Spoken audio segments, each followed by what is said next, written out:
سنسان اور تاریک رات کا وقت ہے۔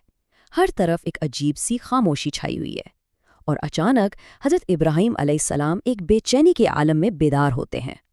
آج کی اس گفتگو میں ہم اسی تاریک اور جذباتی سفر کو سمجھیں گے جہاں سے ایک نبی کے ایمان کے سب سے کٹھن امتحان کا آغاز ہوتا ہے۔ تو بنا وقت ضائع کیے سیدھا اس واقعے کی گہرائی میں چلتے ہیں۔ یہ کوئی عام خواب نہیں تھا۔ ذرا تصور کیا جائے، رات کے گھپ اندھیرے میں ایک غیبی آواز گونجتی ہے کہ اپنی سب سے قیمتی چیز اللہ کی راہ میں قربان کر دو۔ کوئی عام انسان ہو تو شاید خوف سے کام جائے، لیکن ایک نبی جن کی تو پوری زندگی اللہ کی رضا کے لیے وقف ہوتی ہے، یہ ایک نہایت ہی اچانک اور ہلا دینے والا مطالبہ تھا۔ اب یہاں سب سے بڑا سوال پیدا ہوتا ہے کہ ایک نبی کی سب سے قیمتی چیز آخر ہو کیا سکتی ہے؟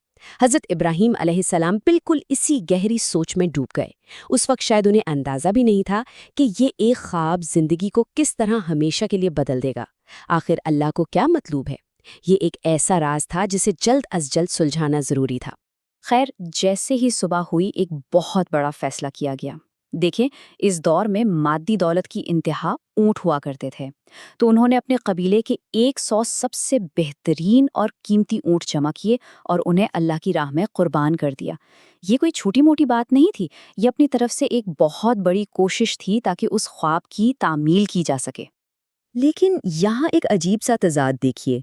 ایک طرف تو بے پناہ مادی دولت قربان کر دی گئی، دیکھنے والے دنگ تھے کہ اتنی بڑی قربانی، لیکن دوسری طرف اس نبی کے دل کا حال بالکل مختلف تھا۔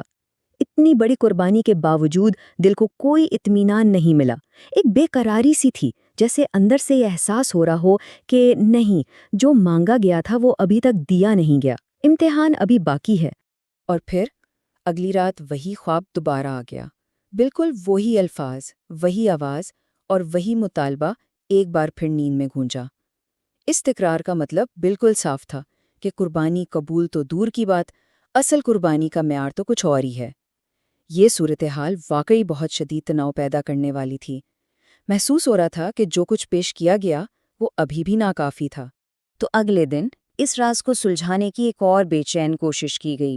حضرت ابراہیم علیہ السلام نے مزید 100 اونٹ اللہ کی راہ میں قربان کر دیے۔ انہوں نے سوچا کہ شاید مزید بہترین مادی دولت پیش کرنے سے دل کو سکون مل جائے اور خواب کا مقصد پورا ہو جائے۔ اپنے رب کو راضی کرنے کی یہ ایک نبی کی انتھک اور مسلسل کوشش تھی۔ دن کے وقت تو صحرا کا منظر بالکل مختلف تھا، ہر طرف سرگرمی تھی، چہل پہل تھی، لیکن جیسے ہی رات کا اندھیرا چھایا، وہ خواب، وہ نہ ختم ہونے والا خواب ایک خوفناک حقیقت بن کر پھر سامنے آ گیا۔ دن کی وہ عظیم مادی قربانیاں اور صحرا کا ہجوم رات کے اس پراسرار خواب کو دبانے میں مکمل طور پر ناکام ہو چکے تھے۔ یہ کشمکش اب حد سے بڑھتی جا رہی تھی۔ پھر آتی ہے تیسری رات، آسمان بالکل خاموش اور تاریک ہے۔ حضرت ابراہیم علیہ السلام بالکل اکیلے کھڑے ہیں۔ وہی خواب اب تیسری بار آیا ہے۔ اب دل سچ میں کانپ اٹھا تھا۔ وہ تنہائی میں کھڑے بس یہی سوچ رہے تھے کہ اب بچائی کیا ہے؟ میرے پاس ایسی کون سی قیمتی چیز رہ گئی ہے جو میں نے ابھی تک پیش نہیں کی؟ اور پھر اچانک ذہن میں ایک چہرہ ابھرا، اسماعیل علیہ السلام۔ یہ وہ لمحہ تھا جب ایک دل چیر دینے والی حقیقت آشکار ہوئی، ایک ایسی سچائی جس کے سامنے دنیا کی تمام تر مادی قربانیوں کی اوقات صفر ہو کر رہ گئی۔ اصل بات تو یہ تھی کہ اللہ کو کبھی اونٹ یا کسی مادی دولت کی ضرورت تھی ہی نہیں۔ مانگ تو اس نبی کے دل کے سب سے پیارے اور محبوب حصے کی تھی، وہ بیٹا جو برسوں کی دعاؤں، تہجد اور ایک طویل انتظار کے بعد ملا تھا، جسے وہ اپنی جان سے بھی زیادہ چاہتے تھے۔ ہاں، بالکل یہی تھی ان کی سب سے قیمتی چیز۔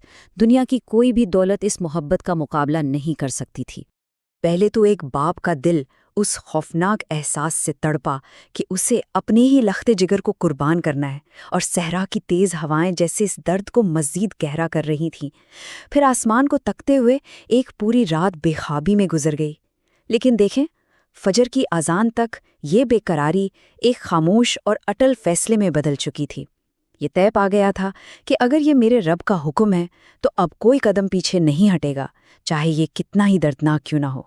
فیصلہ تو ہو گیا، دل کو بھی مضبوط کر لیا گیا، لیکن عملی طور پر اسے انجام دینا انتہائی مشکل تھا۔